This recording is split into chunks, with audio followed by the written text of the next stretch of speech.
नमस्कार दोस्तों, कैसे हैं आप सभी। उम्मीद करता हूं दोस्तों आप सभी स्वस्थ और मंगलमय होंगे। दोस्तों इस वीडियो में बात करने वाले हैं विज्ञान के टॉप 30 प्रश्न के बारे में, जो कि दोस्तों पूरा का पूरा एनसीईआरटी पर आधारित होने वाला है। दोस्तों ये वीडियो सभी के लिए इम्पोर्टेंट होगा। जो भी स्टूडेंट्स, चाहे वो दोस्तों एसएससी का तैयारी कर रहा हो या फिर रेलवे का कोई भी एग्ज़ाम हो, NTPC, group D, technician, RRB, JEE, कोई भी एग्ज़ाम हो, उन सभी के लिए बहुत ही इंपॉर्टेंट होने वाला है। क्योंकि दोस्तों रेलवे में इसका वेटेज साइंस का 25 से 30 नंबर होता है। इसलिए दोस्तों वीडियो को पूरा देखिएगा और चैनल को सब्सक्राइब करके वीडियो को लाइक ज़रूर कर दीजिएगा। चलिए क्वेश्चंस को शुरू करते हैं। पहला क्वेश्चन है दोस्तों, आसान क्वेश्चन है। दाब का एसआई मात्रक या फिर इकाई क्या होता है? तो इसका आंसर हो जाएगा दोस्तों न्यूटन प्रति मीटर स्क्वायर, न्यूटन प्रति वर्ग मीटर, न्यूटन प्रति वर्ग मीटर। ऑप्शन नंबर सी इसका सही आंसर हो जाएगा, न्यूटन प्रति वर्ग मीटर, न्यूटन प्रति वर्ग मीटर, न्यूटन प्रति मीटर स्क्वायर। न्यूटन किसका होता है दोस्तों? न्यूटन होता है फोर्स, एफ फोर्स का मात्रक होता है न्यूटन। अब फोर्स का फार्मूला क्या होता है दोस्तों? एफ बराबर है एम ए, याद रखिएगा। अगला क्वेश्चन है, एक बहुत पुराने मॉडल की पेंडुलम घड़ी का कार्य पद्धति पूरी तरह से किस पर थी? एक बहुत पुराने मॉडल की पेंडुलम घड़ी का कार्य पद्धति पूरी तरह किस पर आधारित थी? तो इसका आंसर हो जाएगा दोस्तों मैकेनिकल पर। दोस्तों यहाँ से बात किया जाएगा, अगर दोस्तों घड़ी की बात करें तो घड़ी में कैसी ऊर्जा होती है? घड़ी में होता है दोस्तों पोटेंशियल एनर्जी, स्थितिज ऊर्जा। पोटेंशियल एनर्जी होता है घड़ी में, स्थितिज ऊर्जा है, याद रखिएगा। इस पोटेंशियल एनर्जी का सूत्र होता है दोस्तों एम जी एच, जिसमें एम होता है दोस्तों किसी भी वस्तु का भार, वस्तु का द्रव्यमान होता है, भार नहीं, वस्तु का द्रव्यमान होता है। जी होता है गुरुत्वाकर्षण नियतांक होता है। एच होता है दोस्तों कितनी हाइट पर वस्तु रखी गई है। अगला क्वेश्चन है, एक समतल दर्पण द्वारा बनाई गई छवि की विशेषता बताइए। कोई समतल दर्पण है दोस्तों, वो कैसा प्रतिबिंब बनाएगा? कोई भी समतल दर्पण किस प्रकार का प्रतिबिंब बनाता है, उसके बारे में इसमें पूछा गया है। तो कैसा प्रतिबिंब होगा दोस्तों? होगा समान आकार का होगा, सीधा होगा, अब पार्श्व तौर पर उल्टी, कभी कभी दोस्तों उल्टा होगा या फिर आभासी। मतलब ये ऑप्शन नंबर ए इसका सही आंसर हो जाएगा। इसमें पार्श्व तौर पर नहीं होगा, ये वाला नहीं होगा दोस्तों। समान आकार का होगा, सीधा होगा और दोस्तों आभासी होगा। समान आकार का, सीधा और आभासी होगा। ऑप्शन नंबर ए इसका सही आंसर हो जाएगा। दोस्तों दर्पण का सूत्र क्या होता है? दर्पण का सूत्र होता है 1/f =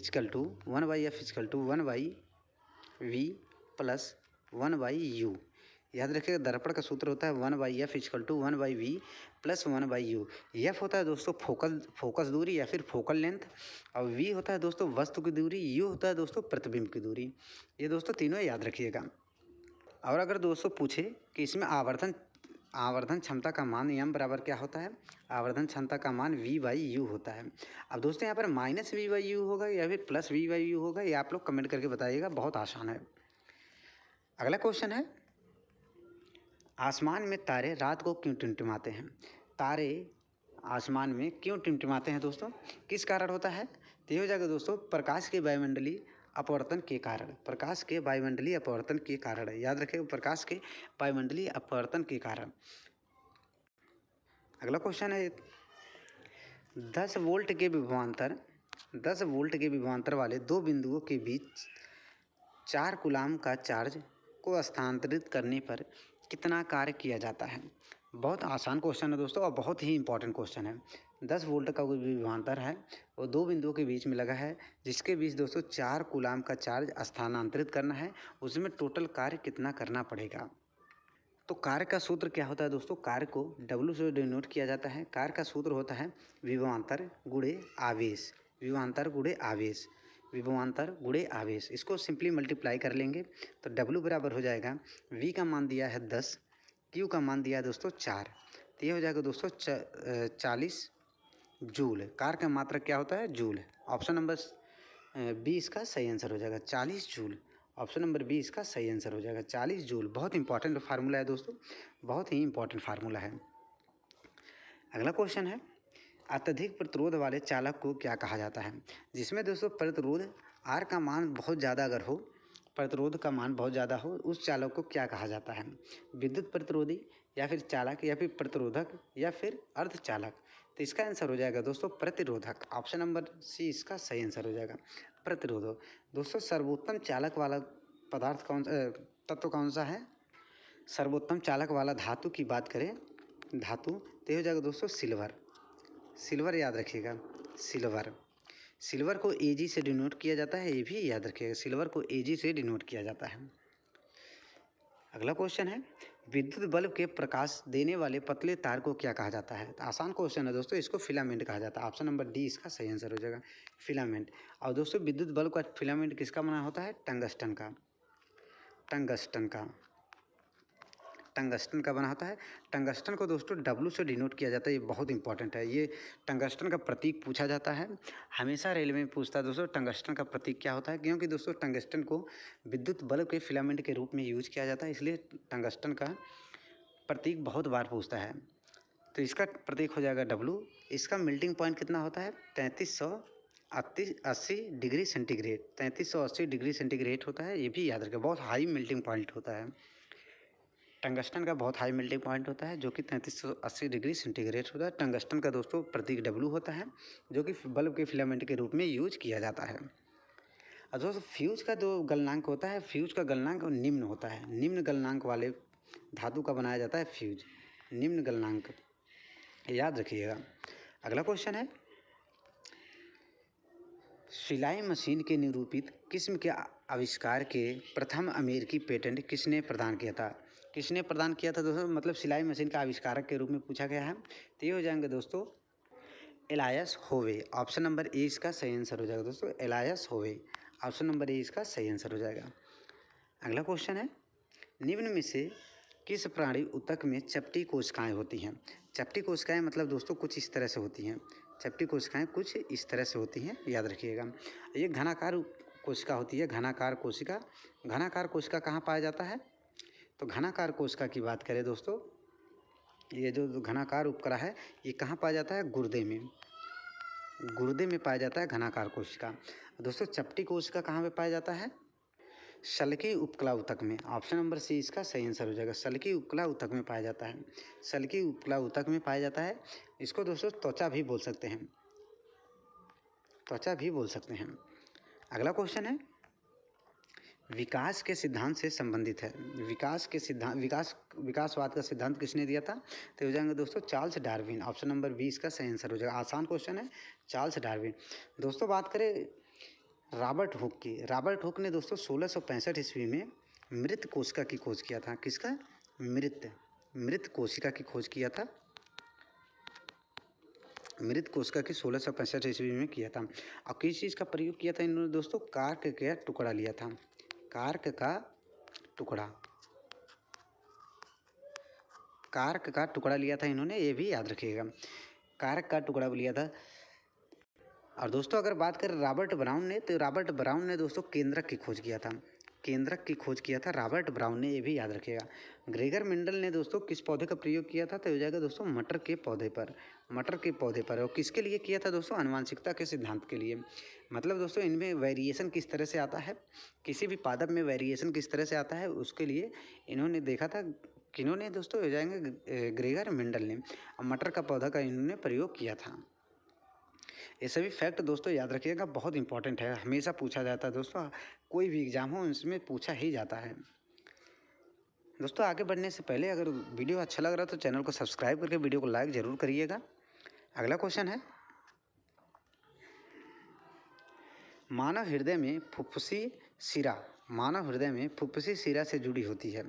फुफ्फुसी शिरा से क्या जुड़ा होता है दोस्तों? तो हो जाएगा बायां आलिंद, बायां आलिंद। ऑप्शन नंबर ए इसका सही आंसर हो जाएगा, फुफ्फुसी शिरा से बायां आलिंद।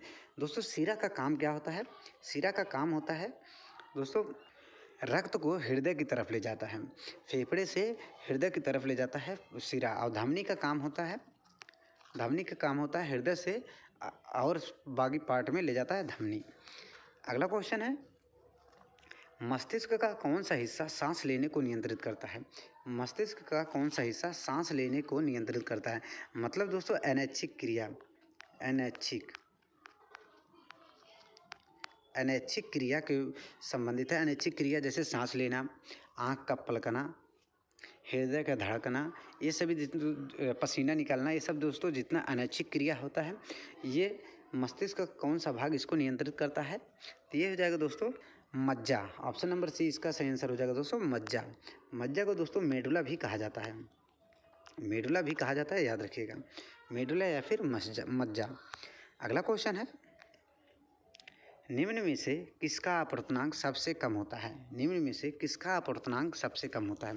दोस्तों याद रखिएगा, जिसका अपवर्तनांक जितना ज़्यादा होता है, अगर मान लीजिए म्यू का अपवर्तनांक का मान म्यू होता है, म्यू का मान अगर ज़्यादा है तो उसमें ध्वनि के चाल या फिर प्रकाश का चाल उसमें उतना ही कम होगा, स्पीड उसमें उतना ही कम होगा, याद रखिएगा। अगर अपवर्तनांक ज़्यादा है तो स्पीड उसमें कम होगा, ये बहुत इंपॉर्टेंट फैक्ट है, ये बहुत ही इंपॉर्टेंट फैक्ट है। अगर पूछे दोस्तों इसमें किसका अपवर्तनांक सबसे कम है, तो इसका आंसर हो जाएगा टर्पेंटाइन ऑयल का। ऑप्शन नंबर ए सही हो जाएगा, टर्पेंटाइन ऑयल का। अगर बोले दोस्तों इसका अपवर्तनांक कितना होता है, तो 1.42 होता है। क्राउन ग्लास का कितना होता है? क्राउन ग्लास की बात करें 1.52 होता है, 1.52 होता है। और दोस्तों रॉक सॉल्ट की बात करें 1.54 होता है। और दोस्तों डायमंड के सबसे ज़्यादा होता है 1.42। डायमंड का अपवर्तनांक सबसे ज़्यादा होता है 1.42। यह अपवर्तनांक म्यू या फिर म्यू, याद रखिएगा दोस्तों, जिसका अपवर्तनांक जितना ज़्यादा होगा उसमें स्पीड उतना ही कम होगा। टर्पेंटाइन ऑयल का अपवर्तनांक होता है 1.42, क्राउन ग्रास का अपवर्तनांक होता है 1.52, रॉक सॉल्ट का होता है 1.54 और डायमंड का होता है 2.42। ये बहुत इंपॉर्टेंट है दोस्तों, सभी को नोट कर लीजिएगा, वेरी वेरी इंपॉर्टेंट है।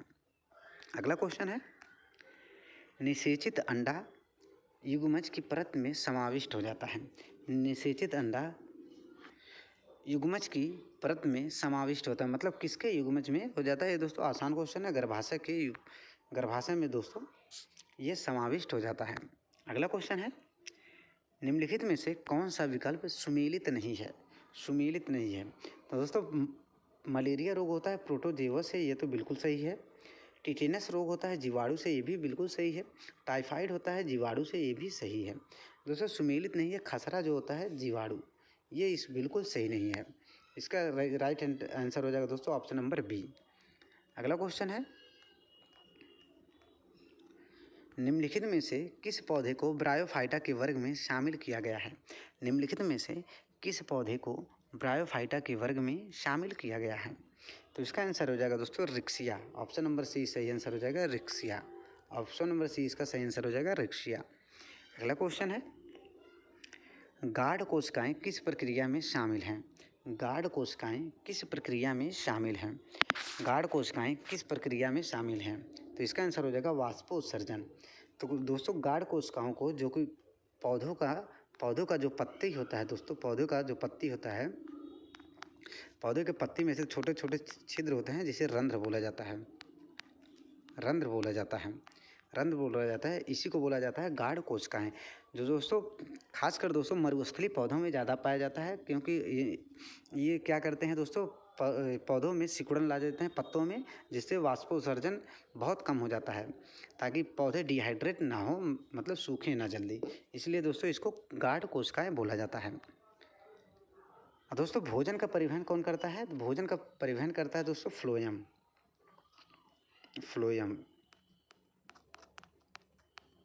भोजन का परिवहन करता है फ्लोएम। और दोस्तों जल का परिवहन करता है जाइलम, याद रखिएगा, भोजन का परिवहन करता है फ्लोएम नामक ऊतक और जल का परिवहन करता है जाइलम नामक ऊतक। अगला क्वेश्चन है, एक पौधे में इनमें से क्या एक चीज़ बीज में परिवर्तित हो जाता है? किसी पौधे में इनमें से कौन सा चीज़ है जो दोस्तों बीज में परिवर्तित हो जाता है? तो इसका आंसर हो जाएगा दोस्तों बीजांड। ऑप्शन नंबर डी से इसका आंसर हो जाएगा बीजांड। ऑप्शन नंबर डी से हो जाएगा दोस्तों बीजांड। दोस्तों ये दोस्तों तीनों जो हैं वर्तिकाग्र, अंडाशय और वर्तिका, ये तीनों फीमेल पार्ट हैं, पौधे का फीमेल पार्ट है, पौधों का फीमेल पार्ट है, याद रखिएगा। अगला क्वेश्चन है, वह विजातीय मिश्रण जिसमें विलीय के कण घुलते नहीं है बल्कि पूरे माध्यम में निलंबित बने रहते हैं, क्या कहलाता है? तो इसको बोला जाएगा दोस्तों सस्पेंशन। ऑप्शन नंबर सी इसको बोला जाएगा सस्पेंशन, सस्पेंशन इसको बोला जाता है। इसका पार्टिकल का साइज़ कितना होता है? पार्टिकल का साइज़ होता है 10 नैनोमीटर से 1000 नैनोमीटर, 1000 नैनोमीटर, सॉरी ये होता है दोस्तों 10 नैनोमीटर से 1000 नैनोमीटर किसका होता है? कोलाइड विलयन का होता है। कोलाइड विलयन का होता है। सस्पेंशन का कितना होता है? 1000 नैनोमीटर से ज़्यादा, 1000 नैनोमीटर से ज़्यादा होता है कोलाइड। और कोलाइड विलयन का होता है 10 नैनोमीटर से 1000 नैनोमीटर तक, याद रखिएगा। अगला क्वेश्चन है, 1 ग्राम हाइड्रोजन में कितने अणु होते हैं? 1 ग्राम हाइड्रोजन में, मान लीजिए दोस्तों हाइड्रोजन होता है H2, 1 ग्राम इसको अगर लिया जाए 1 ग्राम हाइड्रोजन लिया जा रहा है तो इसमें टोटल अणुओं की संख्या कितना होता है? तो हो जाएगा दोस्तों 3.01 इंटू 10⁻23 अणु होते हैं। 3.01 × 10⁻23 अणु होते हैं 1 ग्राम हाइड्रोजन में। और दोस्तों अवागाद्रो संख्या की बात करें, अवागाद्रो संख्या होता है 6.02 × 10⁻23 अवागाद्रो नंबर होता है। ये भी याद रखिएगा, 6.02 × 10⁻23 अवागाद्रो नंबर होता है। अगला क्वेश्चन है, निम्नलिखित में से किस तत्व का इलेक्ट्रॉनिक विन्यास 2, 8 और 3 है? 2, 8 और 3 है, किस तत्व का है दोस्तों? टोटल हो गया 2, 8, 10 और 3, 11, मतलब दोस्तों जिसका परमाणु क्रमांक 11 होगा उसी का होगा। तो इसका आंसर हो जाएगा दोस्तों एल्युमिनियम। 8, 2, 10, 3, 13, सॉरी 13 होगा दोस्तों, ये 13 होगा। 8, 3, 10, 3, 13, एल्युमिनियम का हो जाएगा 13। ऑप्शन नंबर बी इसका सही आंसर हो जाएगा एल्युमिनियम हो जाएगा 13। अगर दोस्तों इसमें पूछे संयोजकता इसकी कितनी है, तो संयोजकता की बात करें तो हो जाएगा दोस्तों 5। जितने इलेक्ट्रॉनों की कमी होती है बातम कोष को पूरा करने के लिए उसको बोला जाता है संयोजकता। अब वैलेंस इलेक्ट्रॉन की संख्या बोले तो हो जाएगा दोस्तों 3। अगला क्वेश्चन है, निम्न में से किन 2 तत्वों में संयोजी इलेक्ट्रॉनों की संख्या समान होती है? निम्नलिखित में से किन 2 तत्वों की संयोजी इलेक्ट्रॉनों की संख्या समान होती है? तो किसका होगा दोस्तों? पहले को चेक किया जाए तो मान लीजिए फ्लोरीन है, फ्लोरीन का होता है दोस्तों कितना होता है? फ्लोरीन का 9, फ्लोरीन का परमाणु क्रमांक 9 होता है। तो ये हो जाएगा दोस्तों 2, बातम कोष में 7। और इसके बाद होता है क्लोरीन, ये पहले को हमने चेक कर रहे हैं दोस्तों, अगर समान निकल गया तो यही आंसर हो जाएगा। क्लोरीन का होता है दोस्तों 17, तो ये हो जाएगा 2, 8, 7, पहला ही आंसर सही हो जाएगा। ऑप्शन नंबर ए इसका सही आंसर हो जाएगा दोस्तों, ऑप्शन नंबर ए इसका सही आंसर हो जाएगा। इसमें पूछा है किन 2 तत्वों में संयोजी इलेक्ट्रॉनों की संख्या समान होती है? संयोजी इलेक्ट्रॉन होते हैं दोस्तों बाह्यतम कोष में इलेक्ट्रॉनों की संख्या, बाह्यतम कोष में कितने इलेक्ट्रॉन है उसी को बोला जाता है संयोजी इलेक्ट्रॉन। बाकी सब में चेक कर लीजिएगा दोस्तों, सभी का डिफरेंट आएगा। अगला क्वेश्चन है, खाने का नमक NaCl किससे बना होता है? खाने का नमक जिसे सोडियम क्लोराइड बोला जाता है, सोडियम क्लोराइड, वो किससे बना होता है? तो खाने के नमक में क्या होता है? एक दोस्तों मजबूत अम्ल होता है, मतलब प्रबल अम्ल होता है, और प्रबल क्षार भी होता है, दोनों पाया जाता है। एक मजबूत अम्ल और एक मजबूत क्षार। ऑप्शन नंबर ए इसका सही आंसर हो जाएगा, ऑप्शन नंबर ए इसका सही आंसर हो जाएगा। अगला क्वेश्चन है, अब आज का दोस्तों आखिरी क्वेश्चन है, धामन सोडा का सही सूत्र क्या है? धामन सोडा का सही सूत्र क्या है? तो सही सूत्र हो जाएगा दोस्तों Na2CO3.10H2O। ऑप्शन नंबर ए इसका सही आंसर हो जाएगा, .10H2O। इसको बोला जाता है sodium carbonate decahydrate, sodium carbonate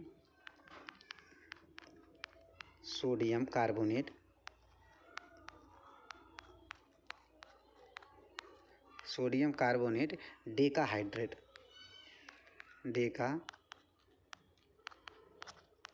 sodium carbonate decahydrate.